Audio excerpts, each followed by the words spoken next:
Hey, everybody, and welcome to the Four Female Founders podcast series, where we are helping women in business learn to thrive, not just survive. I am your host, Sarah Bundy, and today we have Piper Donnelly, who is an account director from Awin Global, with us today. And we're going to be talking about how to break down the latest trends in affiliate marketing and how social commerce is reshaping the funnel, what founders like you guys need to know about in order to compete in a market that's currently dominated by Amazon and mega platforms so that you guys can be competitive in your businesses too. So Piper, welcome to the show. Thank you so much. I'm happy to be here. Appreciate it. Before we jump into all things affiliate marketing, why don't you tell us a little bit about you and what you do at Awin Global? Definitely. Yeah. So I've been in the marketing space for a little over 11 years. I've been with Awin for 7. So I'm currently an account director in the US market. So what I do is manage one of the teams that manages some of our enterprise brands. So we really support them with strategy, understanding how to make the most of their affiliate marketing and drive success for their business in line with their goals. That's awesome. Why don't we also define what affiliate marketing is? Tell us, what is affiliate marketing and how can companies use it? I love that question. Affiliate marketing is honestly, it's an umbrella term, but affiliate marketing is really a full funnel strategy. We partner brands with the right partners to drive success for them. So whether that's content partners, technology partners, cashback and coupon, which is what people think of when they think of affiliate, we're really just connecting brands and publishers to drive success for both businesses. That's awesome. And that's actually where I've spent 22 years of my career, is also in the affiliate marketing space. And it's wonderful to see how far the industry has come and how much brands and companies have adapted to it as a growth strategy globally, not just in the US or Canada, but all around the world. So it's been very exciting to see. Are you seeing sort of the same thing on your side? 100%. And I think that's one thing that we've been seeing more recently is how rapidly things are changing. It's over the last 5 years or so, I would say, things have really accelerated. Consumer shopping trends have really changed, which has forced brands to adopt affiliate marketing more, forced, for example, content partners to adopt affiliate marketing in their strategies. So yeah, it's been a very exciting time, and it is interesting and exciting to see how fast and quickly everything has changed. That's great. And we are going to talk a little bit about the different types of affiliate partners that brands can partner with, as well as some of the goals that companies can lean into, or I should say leverage affiliate marketing to achieve. But before we jump into that, let's talk a little bit about some of those consumer shopping trends. You've got these big mega platforms, you've got Amazon, you've got new generations of buyers coming into the space. Let's talk a little bit about what the trends are that you're seeing. Let's talk. Yes. So, yeah, it is true. Amazon is very dominant, especially in the US market.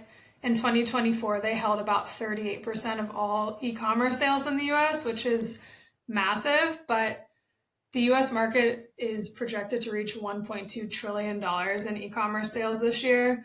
So even though Amazon holds 38% of that, it still leaves a ton of room for everybody else. So yes, it is competitive, but there's still tons of opportunity. Gen Z and millennials are definitely driving some of the biggest trends. They make up about 70-ish% of e-commerce shoppers in the US. So one of their favorite things to do is shop on social media. Social commerce is growing very rapidly. And one trend that Gen Z and millennials are kind of starting is they start their searches on social media. So instead of going to Google or going directly to the brand's website, they're searching in TikTok for, best leggings for running, or, what sneakers do I need, or whatever they're looking for. They're searching for it on TikTok to see what their peers are saying. So I think that's a really powerful trend as a result of that, and also the popularity of Amazon. We're also seeing the majority of traffic happening on mobile devices versus desktop. So just something else for brands to be aware of. It's really important to, one, have that social media presence so that you can be found when consumers are looking, but also it's important to have robust tracking especially app tracking, to make sure that you're accurately able to track and reward these types of sales. With Awin's marketing technology platform, you can easily discover the best partners who connect you with huge audiences of new customers. Understand how your partnerships are performing with intuitive reporting and only pay for the results you need. Start today and grow your own way with Awin. Yeah, that makes perfect sense. M-commerce is a term that I've heard a couple of times, which is basically mobile commerce. So you've got e-commerce, social commerce, mobile commerce, and they all kind of have to tie in together in order for it to work and be able to track properly. So I'm with you on that one. Let's talk a little bit about the different types of partners then that there are. You had mentioned that there are a variety of different affiliate partners. These partners are driving traffic to a brand, either to their website, homepage, or to their mobile app, or to a landing page where they can buy. Is that the gist of it? Is there anything you want to add to that? That is the gist of it, yes. I think there's a ton of different partner types. We just talked about influencers or content creators. That one's really important. Like we just mentioned, consumers are shopping through social media. So having an influencer strategy and working with influencers is really important for brands if they want to continue to grow. Mm-hmm. Another important partner type right now is technology partners. So another trend that we're seeing, going back to your earlier question, is consumers are looking for more personalized marketing because of the rise of AI. Mm-hmm. So they want to see personalized marketing messaging. They want to see AI product recommendations on brands' websites. They want to see, dynamic cashback rates based on what they're looking for. And technology partners can really help brands support that. Awin in particular has over 80 technology partners that you can simply turn on through our master tag. So it's really, it kind of automates the process of doing all this work on your website for brands, and makes it easy to implement those AI strategies or solutions on your site. And I do think that's a trend that's going to continue to grow AI is growing so rapidly. It's not going anywhere. People love ChatGPT. They love to use AI. So I do think that that's something that brands also really need to adopt in order to stay competitive and relevant. A great big thank you to our sponsors, PartnerStack. PartnerStack's ecosystem connects you to the world's largest B2B network for you to earn, connect, and grow. Let's talk a little bit about these technology partners some more, because to your point, AI is not going to go away. Social media is also not going to go away. So please give us some examples of the types of partners specifically and how some of your clients, brands in the space, B2C brands, are using these types of partnerships to achieve what they need to through partnerships. Definitely. So one example is some of our technology partners can sit directly on a brand site, and it looks seamless with the brand's website. You can't tell that there's a third-party technology partner supporting this, but basically, if you're shopping on Amazon and it says, oh, you like this product, you may also like this, this, and this, or consumers often pair it with this, this, and this. That's something that our technology partners can provide for a brand. So instead of the brand having to build it themselves, our technology partners can supply that for them. We can also do live chats. Some of our technology partners, can do live chats on site. So a little AI assistant that consumers can go to say, okay, this is what I'm looking for. Where can I find this on your site? Or questions about shipping, stuff like that.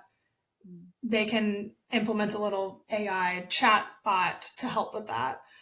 We also can do post-purchase, basically B2B marketing, where if you make a purchase, our technology partners can partner your brand with another brand to say, thanks for your purchase.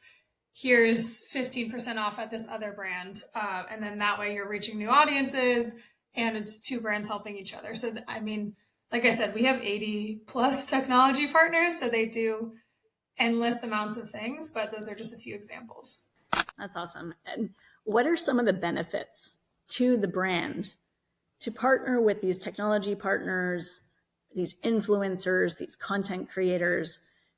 I imagine it's going to help them drive more sales, but there's probably a lot more to it than that. Yes, So please elaborate for us. Definitely. I think the key to running a successful affiliate program is having a diverse affiliate program, because consumer shopping habits are changing so rapidly. Consumers are looking in different places for what they value the most. It's important to be showing up in all of those places that consumers are shopping. So you need to be showing up through influencers, like we talked about. You need to be adapting to new technologies and trends that consumers are using, and you can do that through the technology partners. One other one that we haven't touched on yet is buy now, pay laters. Specifically, Gen Z loves buy now, pay laters. I think about 60% of Gen Zs who use buy now, pay laters actually use those platforms as discovery tools, because they only want to purchase with brands who offer buy now, pay later as a payment method. So that's another important partner type to work with to make sure that you're reaching that audience. Of course, editorial partners are important because they help amplify messages, they help reach large audiences. They're more traditionally upper funnel, but they help you reach new customers and all of that good stuff. So it's important to work with them. Of course, incentive partners like cashback and deal are always going to have a place, particularly recently. The other big trend that we're seeing that I haven't mentioned yet is consumers really are deal seeking right now and searching for value, just given kind of some of the craziness going on in the world and some of the uncertainty, inflation, all of that stuff. Consumers are becoming less brand loyal, and they're searching more for free shipping, fast shipping, deals, cashback. So it's also, those types of incentive partners are always going to play a role. That makes sense. So if we think about the funnel, right, you've got top of funnel over here, and you're a new brand, and that we're going to be, one of the things we want to talk about is how our listeners who have maybe an SMB, small to medium-sized business, they've got a retail shop or e-commerce shop, they need to compete against Amazon and their competitors, and they need to fill this funnel with different types of partners, okay? So they come in at the top, new customer for the first time in their lives realize that you exist. They had never heard of your brand before. They had never seen your product before. Please walk us through this funnel in order, okay? So you got different types of affiliates and affiliate partners. Where does everybody fit as you push this or move this new customer down the funnel into a converted buyer? Definitely. So at the top of the funnel, it's more so the editorial and content partners. They help get the message out there.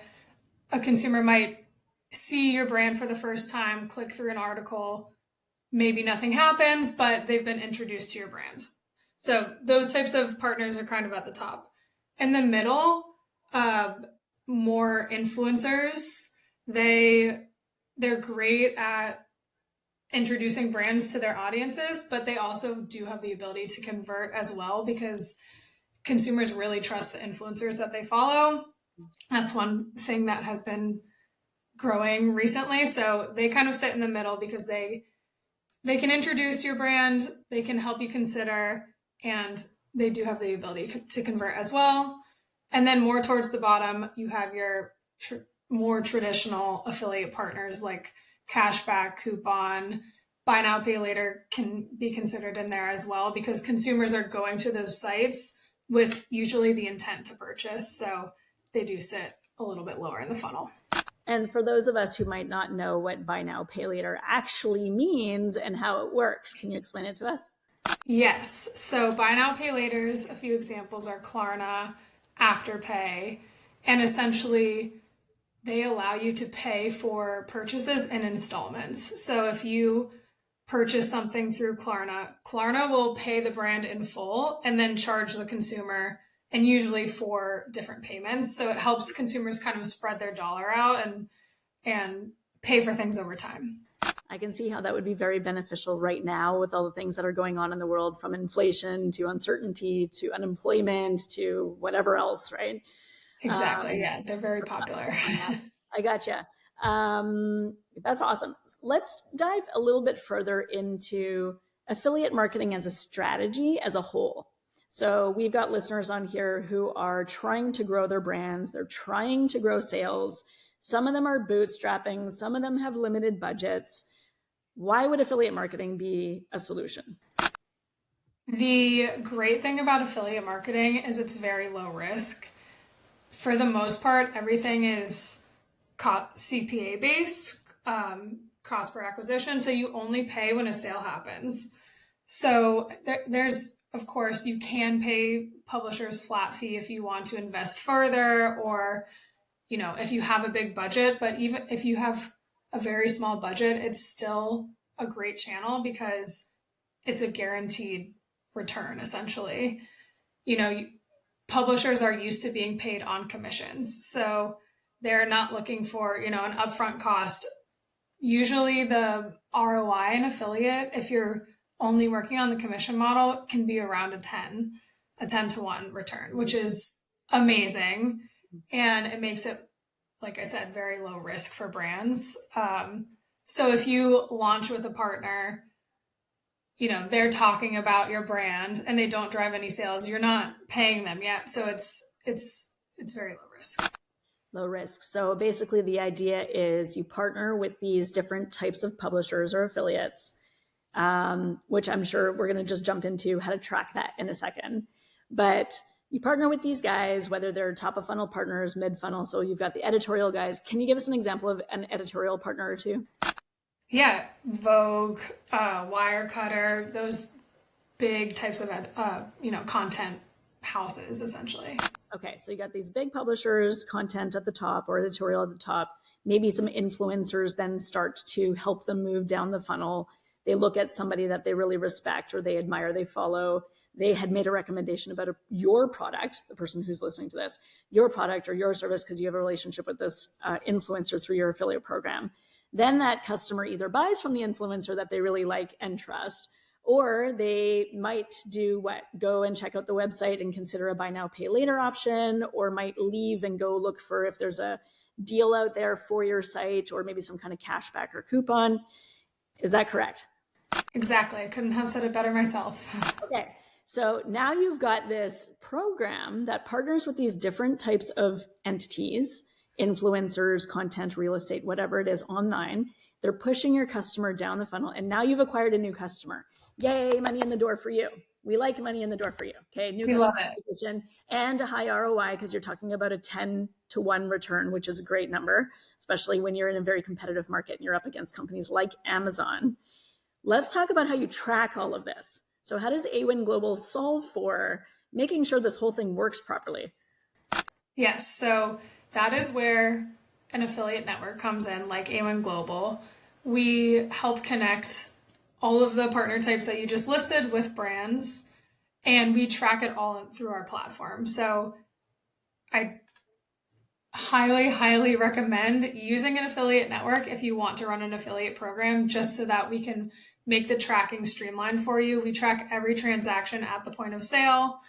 You have immediate insight into where that transaction came from, what publisher drove it, and depending on what data points the advertiser is passing to Awin, we can see what products were included, if it was a new customer or a returning customer.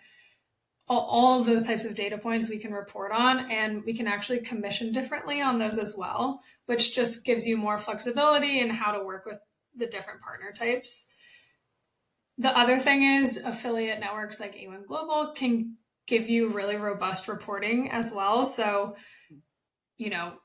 basically any data point that you want to see, we can provide reporting on it, which just gives you more streamlined and better insights to make better strategic decisions on how to continue to optimize your affiliate program. So you're to launch an affiliate program that's going to drive sales and new customers and growth for your business, you need to be able to track it. And you need to be able to have the data and the transparency into what's happening with each of your partners so that you can drive better strategy, know how to pay your partners, where to reinvest, what to double down on so that you can drive further growth. Exactly. Perfect. So you guys do that. That's awesome. Thank you. For anybody who's considering learning more about this or trying to set this up, let's talk about what are the things that a company would need before they set up an affiliate program. Like, is it going to work if you just put it on and then flick a switch? Like, what else do you need? And then we'll talk a little bit about some of the mistakes that people make that they need to watch out for before they get going. So let's start with, what do you need to do to be even ready to be considered to have affiliate marketing as a channel for growth for you? Yeah, definitely. So the good thing about Awin is we have tons of different ways to work with our platform. So if you want to launch an affiliate channel, you can either decide you want to have managed services, where that's usually best for if you have somebody in-house dedicated to the affiliate channel and you want to work with a direct account manager at Awin to give you insights and publisher recommendations and all of that kind of stuff. If you already have somebody in-house that can support that, usually managed services is great for you. If you are a smaller brand that just wants to get started and you wear a lot of different hats, usually our self-service option is great, or you can go the agency route where you hire an agency to give you recommendations. So there's a lot of different ways to go about partnering with us. I think the first thing you need to decide is what works best for your business based on your resources and your time and how invested you want to be in the affiliate channel. I think the other really important thing that sets brands up for success is having goals of what you want to get out of the affiliate channel. Are you looking to drive new customers? Are you looking to hit a certain ROAS? Do you have a certain revenue target, traffic target? I think having really clear goals just helps steer you in the right direction much more clearly, and helps us recommend what partner types or partners you should be working with based on those goals. That makes sense. So understanding your internal resources first, and then understanding the goals and objectives that you have for even wanting to engage with affiliates, whether it's, to your point, brand awareness, sales, editorial placements, all of those things, or all of the above, because to your point, affiliates can support in all of those areas. Exactly. I love it. Cool. Well, let's talk a little bit about what are some of the mistakes that you see companies make when they are setting up an affiliate program? And then also, what are the mistakes they continue to make once their affiliate program is set up that prevent it from doing as well as it could?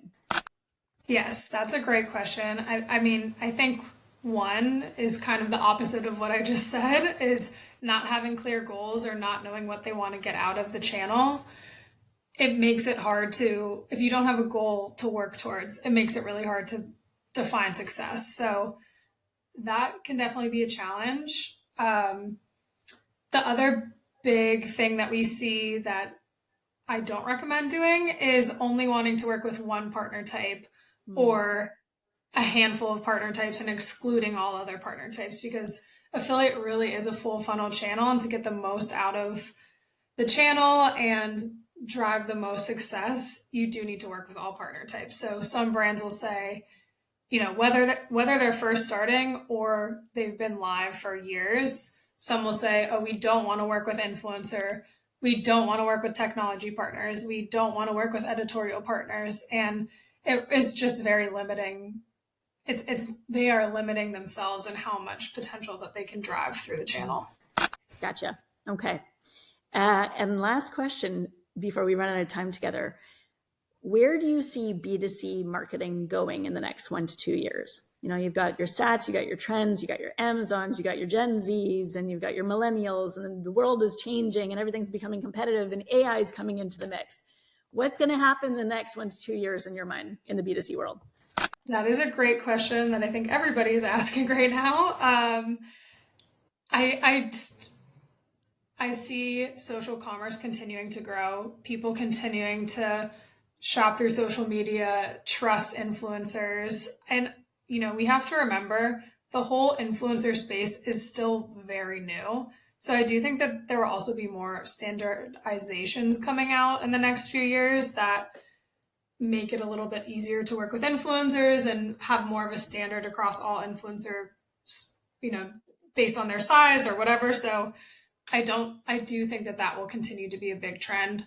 I also think companies need to adopt the demand for AI and personalization in order to keep up and remain competitive.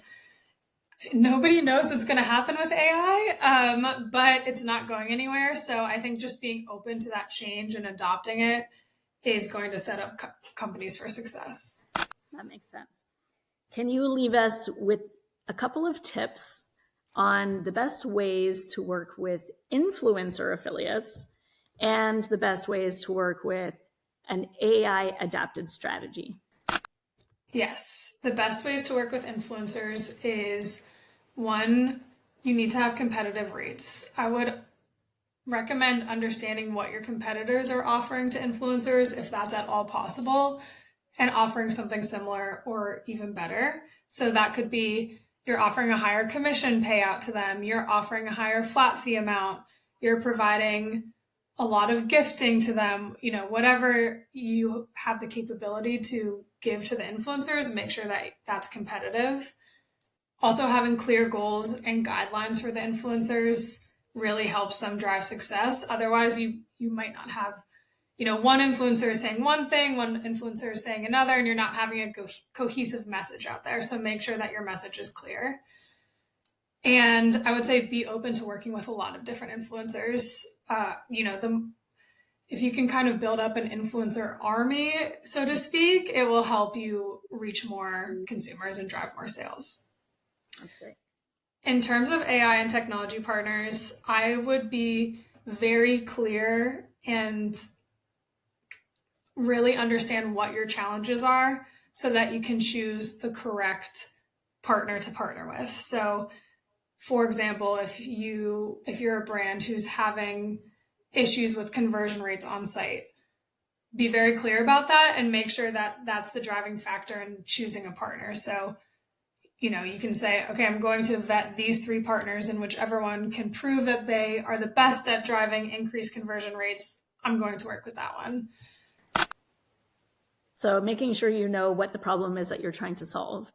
And then Yes. calling you so that they know of the 80 technology solutions you have on your platform, which one is the most appropriate fit. Exactly. I like it. So speaking of which, what is the best way to contact you, Piper, if anybody wants to reach out after this show? Yeah, definitely. Yeah. Please reach out if anybody has questions. You can email me at piper.donnelly@awin.com or find me on LinkedIn, just Piper Donnelly. Awesome. Well, appreciate you being here, Piper. Thanks so much for sharing your insights and talking about affiliate marketing and talking about B2C trends. Looking forward to seeing kind of what happens in the future in the next couple of years. And all the best to you. Thanks for being here to support us. Yeah, thanks so much for having me. Appreciate it. Thanks for listening to the 4 Female Founders podcast series. If you enjoyed this episode, please go ahead and hit subscribe, like, or comment below so we can continue to support women in business by helping them thrive, not just survive. We'll see you on the next show.